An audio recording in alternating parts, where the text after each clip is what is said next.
अगर कोई ये कहे कि उपराष्ट्रपति पद का चुनाव दरअसल प्रधानमंत्री नरेंद्र मोदी का ही चुनाव है, तो आपको कोई शंका या शोभा होनी नहीं चाहिए, क्योंकि उपराष्ट्रपति पद को लेकर जिस उम्मीदवार को सामने लाया गया उस उम्मीदवार का चेहरा कोई मायने रखता नहीं।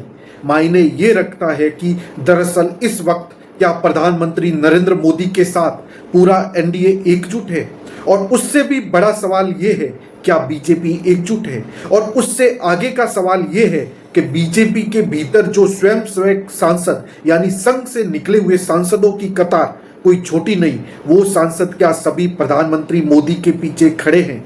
यानी मोदी शाह की जोड़ी जो इस वक्त देश में सत्ता संभाले हुए हैं, पूरे बीजेपी को संभाले हुए हैं और इवन संघ को भी संभाले हुए हैं, और पूरी वैचारिक लड़ाई वही लड़ रही है। और वैचारिक लड़ाई का मतलब सत्ता पास में रहेगी तो इसकी खुली मुनादी भी है।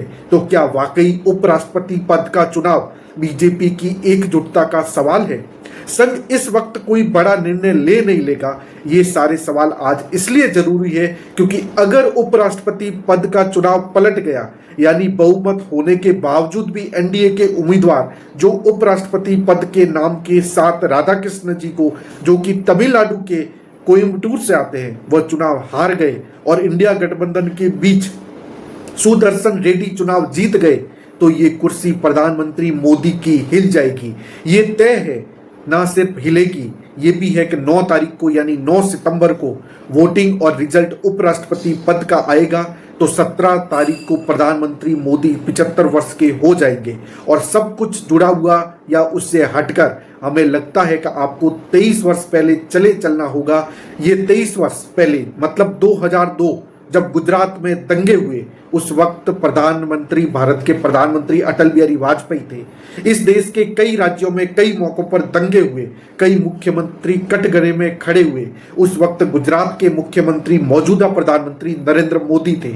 लेकिन महत्वपूर्ण ये है कि पहली बार भारत के प्रधानमंत्री अटल बिहारी वाजपेयी, जो बीजेपी के ही, गुजरात के मुख्यमंत्री नरेंद्र मोदी बीजेपी के ही, ना सिर्फ बीजेपी के बल्कि दोनों संघ प्रचारक रह चुके। और पहली बार भारत के प्रधानमंत्री अटल बिहारी वाजपेयी गुजरात पहुंचकर जायजा लेकर गोधूलीवेला में प्रेस कॉन्फ्रेंस करते हैं और उस वक्त गुजरात के मुख्यमंत्री नरेंद्र मोदी से राजधर्म को पाठ पूछते हैं, राजधर्म का पाठ पढ़ाते हैं। और जब वह राजधर्म का पाठ पढ़ाते हैं तो उस वक्त एक बड़ी मोटी लकीर संघ और बीजेपी की सत्ता के बीच नजर भी आती है। संघ उस वक्त खुले तौर पर गुजरात के मुख्यमंत्री नरेंद्र मोदी के साथ खड़ा हो जाता है। जो भी हिचकोले खाने चाहिए थे, राजधर्म का पाठ पढ़ाए जाने के बाद वो सारे हिचकोले एक झटके में बंद हो जाते हैं। यानी गद्दी सुरक्षित गुजरात के मुख्यमंत्री नरेंद्र मोदी की संघ के साथ में खड़ा था, जो क्रिया की प्रतिक्रिया चाहता था। उस वक्त सर संचालक सुदर्शन थे, केसी सुदर्शन, और उन्होंने बकायदा टेलीफोन किया, क्रिया की प्रतिक्रिया जानने की इच्छा भी व्यक्त की। उसके बाद जो कुछ हुआ, जैसा हुआ, ये किसी से छुपा हुआ नहीं था। लेकिन 23 बरस पुराने इस किस्से के साथ जोड़कर अगर आप 23 बरस बाद आज में उपराष्ट्रपति पद के उम्मीदवार के चुनाव को लेकर खड़े होंगे, तो बड़ा सवाल ये है कि इस दौर में क्या संघ को लगने लगा है कि सब कुछ मोदी और शाह के इर्द गिर्द घुमड़ रहा है, और जिस दिन ये दोनों डहे उस दिन बीजेपी ढह जाएगी, उस दिन संघ ढह जाएगा। और क्या वाकई बीजेपी के भीतर सांसदों की एक बड़ी मोटी कतार ये जान रही है, समझ रही है कि ऐसे में तो कुछ भी नहीं बचेगा और बरसों बरस बीजेपी पीछे चली जाएगी और संघ का काम गायब हो जाएगा। और जो आक्रोश और जो राजनीतिक मुद्दा इस दौर में विपक्ष ने, कांग्रेस ने, राहुल गांधी ने संघ को लेकर वैचारिक तौर पर भी बना दिया, उसकी आंच मोदी शाह के हटते ही बड़ी ही गंभीर हो जाएगी। तो क्या बीजेपी की सत्ता बरकरार रहे और मोदी शाह की पूरी सियासी लकीरें इस दौर में हटा दी जाए? ये सोच सिर्फ और सिर्फ उपराष्ट्रपति पद के उम्मीदवार की जीत पर टिका हुआ है, क्योंकि कई बार इंडिकेशन इससे पहले सर संचालक दे चुके हैं। वो कह चुके हैं कि दरअसल 75 के बाद रास्ता खाली करना चाहिए। पिछले दिनों उन्होंने एक पुराने स्वयंसेवक का जिक्र भी किया और ये भी बताया कि जब वो खड़े होते थे भाषण तो लोग हंसने लगते थे, और ये भी बताया कि उन्हें समझ आ गया कि अब युवाओं के लिए रास्ता खोल देना चाहिए। तो वह रास्ते से हट गए। और क्या वह प्रधानमंत्री नरेंद्र मोदी समझ नहीं रहे? समझ तो रहे हैं, लेकिन वह ये भी जानते हैं कि बीते 10-11 बरस में जो कमाल मोदी सरकार ने इस देश के भीतर किया वो अपने आप में ऐतिहासिक है। वह चाहे अयोध्या राम मंदिर हो, धारा 370 हो, कॉमन सिविल कोड हो, इस देश में हिंदुत्व को लेकर उठते हुए सवाल हो, बड़ी तादाद में जो जीत हासिल राज्य दर राज्य होती चली गई, वह सब कुछ ऐतिहासिक है। लेकिन मौजूदा वक्त की हकीकत क्या है? हकीकत 3 है। पहली हकीकत यह है कि प्रधानमंत्री मोदी ही खुद अपनी छवि देश के भीतर और राहुल गांधी जिस तर्ज पर अब 2024 के चुनाव को जीतने का आरोप लगा रहे हैं, उस दायरे में उनकी चमक फीकी पड़ चुकी है। और वोट चोरी खुले तौर पर जो बिहार की सड़कों पर हो रहा है, वह दृश्य कल देश की सड़कों पर भी होने लग गया तो एक झटके में सवाल मोदी या शाह का या इलेक्शन कमीशन का नहीं बचेगा। वह पूरा सवाल बीजेपी की हर चुनावी जीत से जुड़ जाएगा। यानी जो जो निर्णय लिए गए 2019 और उसके बाद से हर निर्णय पर सवालिया निशान होगा। यही माना जाएगा कि दरअसल वोट चोरी के आश्रय चुनाव जीता गया और उसके बाद गाज राज्यों के चुनाव पर भी गिरेगी।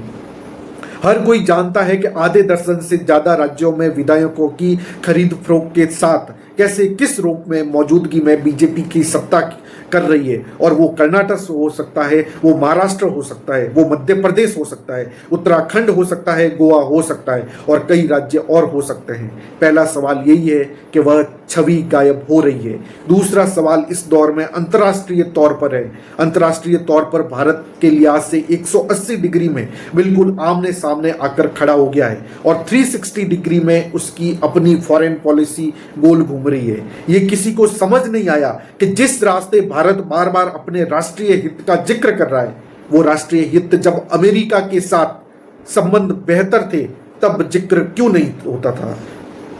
किसान हो, पशुपालक हो, फिर इस दौर में जो कॉरपोरेट के साथ और सहयोग का जिक्र है वह एक झटके में टकराव की स्थिति में क्यों आ गया। यानी राष्ट्रीय तौर पर भारत के भीतर की राजनीति, अंतर्राष्ट्रीय तौर पर विदेश देश और कूटनीति और उसके आगे का सवाल, अगर बीजेपी की सत्ता चली गई और बीजेपी का मतलब अगर आरएसएस नहीं बल्कि मोदी शाह के दायरे में सिमट चुकी है तो फिर कुछ नहीं बचेगा।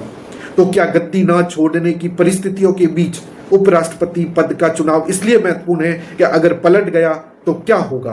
क्योंकि एक बात तो तय है, अगर आप संख्या बल पर भी जाते तो एनडीए के भीतर जो 5 बड़े कैरेक्टर हैं, 5 बड़े नेता हैं, अगर उनको देखिए तो उनमें से चंद्रबाबू नायडू, जगन रेड्डी, नीतीश कुमार, एकनाथ शिंदे, अजित पवार, अगर इन सभी के सांसद जो लोकसभा में 40 है और राज्यसभा में 17, मतलब टोटल 57 सांसदों का जोड़ भी दीजिएगा तो भी ये आंकड़ा इंडिया गठबंधन के बी सुदर्शन रेड्डी को जिता नहीं पाएगा। क्योंकि आंकड़ों के लिहाज से तो अगर आपको समझाना चाहते हैं तो ऐसे समझिए कि लोकसभा में 1 सीट खाली है और 542 सांसद हैं, राज्यसभा में 5 सीट खाली है और 245 राज्यसभा के सांसद हैं। दोनों को मिला दीजिएगा तो 787 सांसद होते हैं और उसका आधा चाहिए इस वक्त बहुमत के लिए 391 और 391 का बहुमत साफ है बीजेपी के पास 293 और लोकसभा में और 129 राज्यसभा में, दोनों मिलाइएगा तो 442 सांसद उनके पास है। यानी बहुमत के लिहाज से वो आगे हैं।